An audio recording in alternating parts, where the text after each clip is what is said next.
Hey guys, welcome back to another video. So I'm going to try to put this on iMovie again, so I don't know what you're seeing visually, but audibly it's a lot better. It sounds better than a video. So yeah, so I wanted to give you an update on my life and how things have been so far. It's December. No, it's not. November. Oops. It's November, and I've been back here for about a month and a half, almost 2 months. Stop button. Oh, shush. Sorry. And it's been an adventure. I been applying for different jobs, and haven't really been successful. Some of them I've applied for have been like, well, we're full, or yeah, we're gonna hold the position at the moment. We're not hiring anybody, so that was stressful. But weirdly enough, I'm in this season of waiting, and I'm starting to accept it for what it is, because I've been seeing all these things about how you shouldn't spend your life, waiting for that expectation of something going to happen, like, live your life for the moment type of thing, and I'm like, man, you know what, yeah, I need to do that, because I'm not getting anywhere hoping or wishing that I'll find a job. I need to enjoy the experience of not working at the moment. I'm still going to apply, but, I'm not going to be like, if I don't have a job, I'm a failure, So yeah, so I got a new therapist. She's really cool, and normally I wouldn't post this kind of mental health stuff on my YouTube channel, but here we are. So I kind of wanted to go over some interesting things that I've learned about the mental health field as a blind person. So a lot of times for medication, for example, there's a lot of printed things that you don't know about. When you get a medication, there's this little packet that it comes with. At least with mine, there's this little booklet thing, and it tells you what the dosage is. It's like a guide, basically. Don't leave this medicine in blah blah, and make sure that it's in this temperature. There's a whole thing. So I didn't know that. So I use CVS Pharmacy. So they have this thing called Spoken RX. So it'll read to you what your prescription is. So it's these little stickers they put on the bottom. It's an RFID tag. And you take your phone and you scan it with your camera, which, scanning is literally you touch the camera with the bottle with the sticker on it, and it reads to you what it is, and it has it on the screen, so if you have a braille display, you can read it. And it says patient name, prescription, the dosage, and then sometimes you can get more info, which means it'll give you the guide that's in print that you can't read. So I love it. I hate it because sometimes I don't always get it, because I'm the only one that uses it in my hometown. Literally there's no one else. It's just me. Because I went up there one time and I was like, hey, I need this, and they were like, yeah, you're the only one that uses it, so we'll get to it eventually. But for the most part, it works out pretty good, because some of the pills are the same size and same shape, so it's hard to tell which one's which. Another thing that is difficult, though, if you're blind, is sometimes identifying side effects, because, it's you're the one in it. So, for example, a while back ago, I was in this really deep, issue with, rashes all over my body, and I couldn't see them, obviously. So I was like, man, my body just itches. It's probably just dry skin. I'll just put some cream on him, whatever. And, I was showing my mom or something, and I was like, yeah, look, it's all itchy, and she's like, yeah, it's red, it's welts are coming up, so it was hives. Excuse me. So I got on a new medication, and still having it on occasion. Excuse me, sorry, my phone. Still having it on occasion, my face gets all red, and the other day it just kind of exploded into this huge red heat. Heat was just pouring off my face, and I was like, this is great. It's almost like I have a sunburn on my face. It'll peel, the skin will peel, and it's awful. So there's nothing I can really do about it, because it's just the medication that I'm on, and it's tolerable, I guess. It feels like my face is on fire, but aside from that, it's fine. That's why I'm not showing my face in the video, because it's on fire. It feels like someone's lighting my cheeks with a lighter. So yeah. So, that's something, I guess, if I were living alone, I would use Be My Eyes or something and be like, hey, does my face look red? Like, what do you know, because I can't see it. And I'm the person that's like, oh, if it's not bothering me, I don't really care. Like, oh, my ankle hurt, but oh well. Like, I broke my ankle, sprained it really bad in college, and I literally walked on it for like a week, and I was like, yeah, my ankle's just, it hurts a little bit, but it's fine. And my mom had come up that weekend, and she goes, it's all swollen, you should probably go get it looked at. So I went to the clinic, and they were like, yeah, you should probably get x-rays. And I was like, oh, how much is that going to cost? And they were like, oh, about $300. And I was like, yeah, no, not happening. Stop phone, sorry. I was like, yeah, that's not happening, $300, like, So, yeah, I think another thing, too, is there's a lot of visual things, a lot of paperwork, a lot of print in the mental health field of medicine. So, like whenever I, excuse me, sorry. Whenever I go to the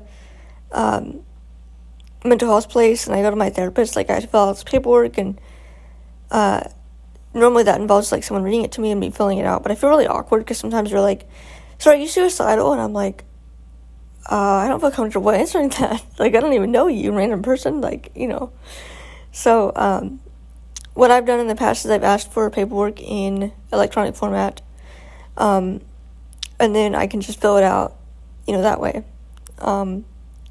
It is kind of difficult sometimes because, like, you never know what kind of questions are going to be on there. Sometimes you can anticipate them, but sometimes it's like, for example, the suicide one, it's like, have you attempted suicide in the past? Please explain. And I'm like, no.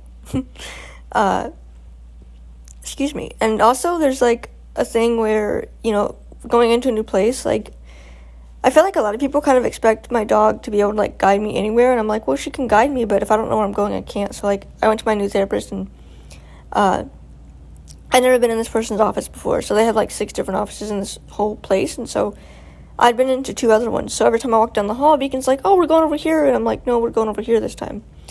And so my therapist had to be like, okay, there's a chair coming up on your right, you know, past this, whatever. And I'm like, yeah, I don't know your office layout, so I don't know where I'm supposed to go.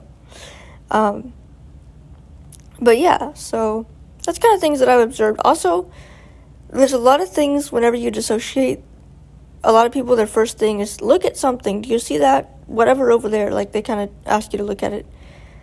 And I really wish if a lot of mental health people had, like, a lot of tactile things, like multi-sensory objects, because there's a lot of visual things, like posters, signs, there's a lot of decorative pieces, there's paintings, like all this kind of visual stuff, and there's very rarely, if any, kind of sensory things like smell, which I'm kind of losing my sense of smell, so it's not really relevant, but different types of oils, there's no different sound effects. Like, it'd be really cool if they had like a natural landscape sound, like that's my favorite, like birds chirping, like yes, I'd be on for that.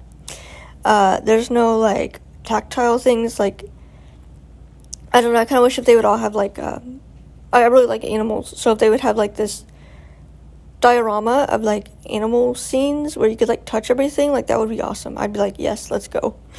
I don't really like dealing with strong emotions, so like whenever that happens, I'm like, oh, I wish if I had something to hold on to. Like I feel so like this is just really hard, and if I were sighted, I would look over at something else instead of looking at the therapist, which, to be fair, I can't look at them directly because, you know, eye contact, but I can look in their direction, even though I want to look at the floor. And it's times like that I wish I could hold on to something and be like, okay, this is a horse. It has pointy ears, and it has a tail, and it you know, like, just go over it in my hand, like, in my head about what I'm feeling, because, like, sometimes I get really over anxious, and I'm like, okay, I need to calm down.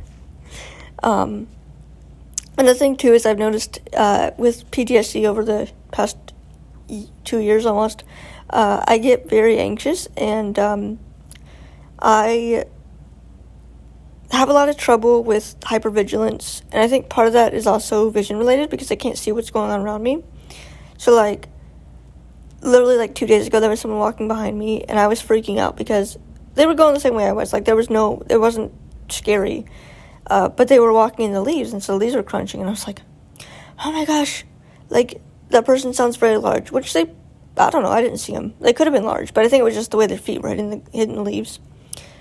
But, I don't have that visual confirmation of looking back and being like, okay, someone's following me, but they're fine, or, oh, they're following me and they have whatever in their hand. Like, I don't have any of that. So I'm very aware of my surroundings to the point where it's a lot, and I'm very grateful I got on some anti-anxiety medication. Like, I don't know if you all ever have that experience of, like, panicking about everything all the time, but whenever your brain stops, you're like, whoa, that's nice. Like, I was on this, oh my gosh, what's it called? Hydroxyzine, yeah, and, I'm not, like, recommending that for anybody, but, for me, I took it, and I was like, holy crap, like, my brain has stopped. Like, I feel so more energetic, because half my brain's not focusing on, oh my gosh, there's someone over there, or, oh, well, if I go and sit down at this place, like, what if someone comes in with a gun or something, because, like, that's just how my brain works now, looking for danger all the time.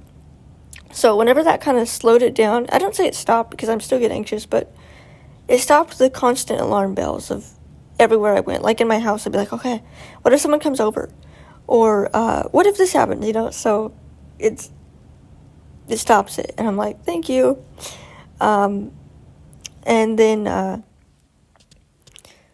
yeah, it's really nice. Also, I get on this new sleep medication, which, if y'all are blind and deal with any kind of insomnia or non-24, which is like, it's a whole complicated thing, but basically it's like whenever your internal clock is messed up, and so you think that the daytime is night and the night's day, and your body, you don't see light, so your body just goes, oh, it's time to sleep at 2 p.m. You might have non-24. I don't know. There's no way to really test it, really. I think there might be, like, a really expensive way to test it, but, like, most of us are like, yeah, we probably have it, So I got on this medication called Helios. It's really great. Oh my gosh, guys, like, the bottle comes in Braille, which I was like, whoa, it's Braille. It's specialty pharmacy. It's, like, a whole thing to get it, but, like, oh my gosh, like, I've been sleeping so well, and I'm like, this is what it feels like to be alive, because, like, I feel so much more alert, during the day. I struggle with that a lot in the wintertime because it gets dark out, and, like, I literally found an app called Day Night on my phone. It's in the App Store. I think might be on Android too, I'm not really sure. But basically it sends you notifications when it's dark and when it's daylight, because I struggle with that. I'm like, well, I'll just go out for a walk, and my sister's like, it's pitch black outside, and I'm like, oh, well, it's only like 7 p.m., and she's like, yeah, it's wintertime, and I'm like, and? So I found an app that tells you when it's daytime and nighttime, and I really love that because it helps my body, like, calm down. Because I'm like, okay, it's dark outside. Like, I don't need to be this energetic. Like, chill. Like, you can relax a little bit. Your body should be getting ready to sleep soon. So that's been helpful too, just trying to limit my activity and not be so energetic. Because, like, if I do that, then I'm up for, like, hours. And, if I'm like, oh, well, I'm going to do this, and just, if I act like I'm still living in the daytime when it's dark outside, like, then my body thinks it's daytime, and so, like, at 2 a.m, I'm like, oh, man, I'm getting hungry, I should go get some, like, tacos, and, like, I'm not, obviously, because, like, I can't drive to get tacos, but, like, if I wanted to, and if I lived alone, it'd be bad, because I wouldn't have a specific sleep-wake cycle, because, like, my sister, whenever she goes to sleep, then I'm like, okay, it's dark time, I need to go to sleep. But if I followed my own internal clock, I would be so messed up. Like, I'd be like, oh, it's 2 p.m, go to sleep. And like at like 7 a.m, I'd be like, oh, I'm so tired. I spent all day being awake, and it's like, so I wouldn't have that structure. So if y'all have that, or might have an idea of that, y'all should go to, your doctor or just any kind of medical professional and be like, have you heard of non-24? And if they haven't, there's, like, a website. I believe it's called non24.com, but I think that's correct. And they can kind of talk you through what it is, and it kind of gives you ideas of how to go to your doctor about it, because, like, my doctor didn't know what it was. Like, they were like, that's made up, and I'm like, no, it's really not, and they were like, I mean, you're not blind. And I'm like, uh-huh. Like, because I can see a little bit of light, so they don't consider me blind, even though I'm like, medically, legally, I'm blind. So, but yeah. Also, I apologize. I got totally off topic with the whole medication thing, but like, seriously, it is a problem with a lot of blind people I know. Like, we had this group chat text that was like, Amazon, now, Black Friday deals start now. Sorry. That was like 2 a.m, and everybody'd be like, "Hi, who's awake? You want to talk?" And I'm like, now I'm in the group, and I'm like, "Guys, go to sleep. It's 2 a.m." But like back then, I was like, "Yeah, let's talk. It's 2 a.m. I'm not tired." And I'm like, "Oh." So, yeah. Anyway, if you're blind and you're watching this, definitely go check it out. It's worth your time, because whenever you sleep regularly, that affects so much mentally and just physically. And yeah, and like for me, I have Charles Bonnet syndrome, so I see light that's not there. So I'll see like fireworks, and most recently it's been circles that move around. Like it'll be like this random circle light that just kind of goes in a weird zigzag pattern across my vision that's not there. And even if my eyes are closed, I can still see it. So at first I got denied from the medicine because I could see light that wasn't there, and then I was like, well, they're not real. So when I would see that, that internal light that's not there, my melatonin would be like, yep, nope, there's no melatonin, you're not sleeping, it's daylight. So, I kind of teach my brain, like, if I see these lights at 2 a.m, it doesn't mean it's morning time, it means it's time to sleep. Yeah, so anyway, if y'all want any more information, feel free to comment. I can give you some list of websites that link to, like, what it is and everything and describe things in detail, but also, if you have any questions about like the mental health journey as a blind person, feel free to ask. There's a whole lot more I could go into, but I'm gonna keep it short. And feel free to comment. I'll answer or make another video about it. Also, the one thing that I have struggled with is my concern that if I were to become a danger to myself and others again, and I went to the hospital for like, involuntarily, that's a very terrifying situation as a blind person because everything's made for sighted people. Like, they don't have like, here's a braille writer, you can write in your journal. Like, no, they don't have that. That's a weapon. They wouldn't have like slate and stylus because that's also a weapon. You couldn't use your cane because that's, a weapon obviously, and so is your dog's leash, so you wouldn't be able to take your dog, more than likely. And the only reason why I know this is because I've asked people, and I've asked, like, hospital personnel. And it depends on what hospital you're at. But, like, for me, it's very sighted-oriented. They have a lot of puzzles and magazines and things like that you can't do, obviously, if you're blind. They're just not set up for blind people. I've never seen any kind of mental health place that is set up for blind people, honestly. I would love if there was one. Maybe I should invent that. I don't know. But it's very terrifying for me personally just because I know that they wouldn't be able to accommodate me and they would be like, well, good luck. You have to just watch TV or just hang out with people and they might not want to talk to you. Like, because it's very, very terrifying for me. That's the one thing I dread if it ever becomes to the point where I have to be involuntarily committed. That's terrifying. So I don't know if any of y'all have been to that point in your life, but if you feel comfortable, definitely feel free to share your experience. I know there are some places that accommodate well, but living where I live, we don't really do that. So yeah, I've had some people that believe that blind people can't even like take care of themselves, can't cook, can't do whatever. And then I've had people that are like, oh, you're just like sighted people, except you're blind. And I'm like, no, there's a big difference. So it's like, you kind of get a mix, depending on where you go in the mental health field, what kind of opinion you see. Because some people are like, wow, you're very admirable, you're blind, and that's so cool, you can do this. And you get some that are like, well, how do you cook, and like how can you be like joyful when you have a disability. Like, I don't really get, and it's like, I'm not, like, if I have a mental health issue, it doesn't always have to be related to my disability. Like, sometimes that affects it more. Like, for me with the hypervigilance, that definitely affects it. But, like, I'm not going to the mental health place because of my blindness. Like,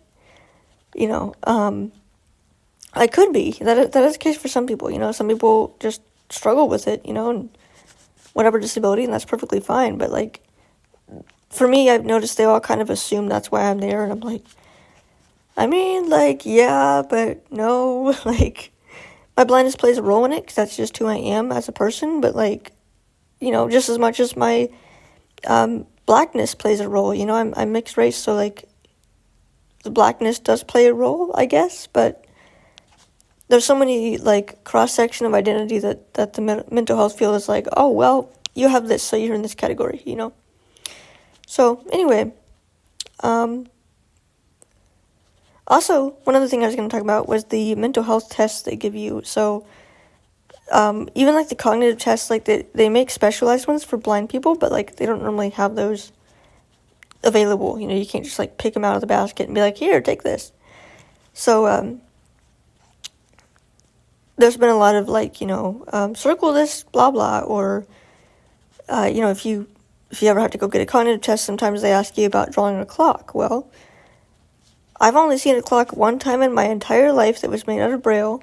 I mean, it was, had Braille on it, and so that's how I know what a clock is. But if I had to draw it, I would be like, I don't know. I don't know color or numbers, like, writing them in print. So that would be difficult. I just think that sometimes they underestimate our ability to be cognitively, present with everything because we can't see, so we can't complete the test the way they want. And they do make tests, for blind people, depending on what kind of learning media you use, if you use audio or Braille or whatever. But yeah, it's the mental health field is made for sighted people mostly, and we have to kind of fit in that mold of, like, trying to adapt without being so angry about it, because if you get angry about something, then they're like, oh, well, you're just being non-compliant. It's like, no, I'm not being non-compliant, I just can't do this, like with blindness, and so finding that balance of advocating for yourself, but also doing it in a way that's not going to be taken as, well, you're just being stubborn, So, anyway, thank y'all for watching this video. Hopefully it sounds better than what my other ones have with the video part. I don't know what you're seeing, so visually I'm sorry. But yeah, thank y'all for watching, and have a blessed day. Recording 27. Duration. Stop. Button. Stop. Duration. Stop. Button.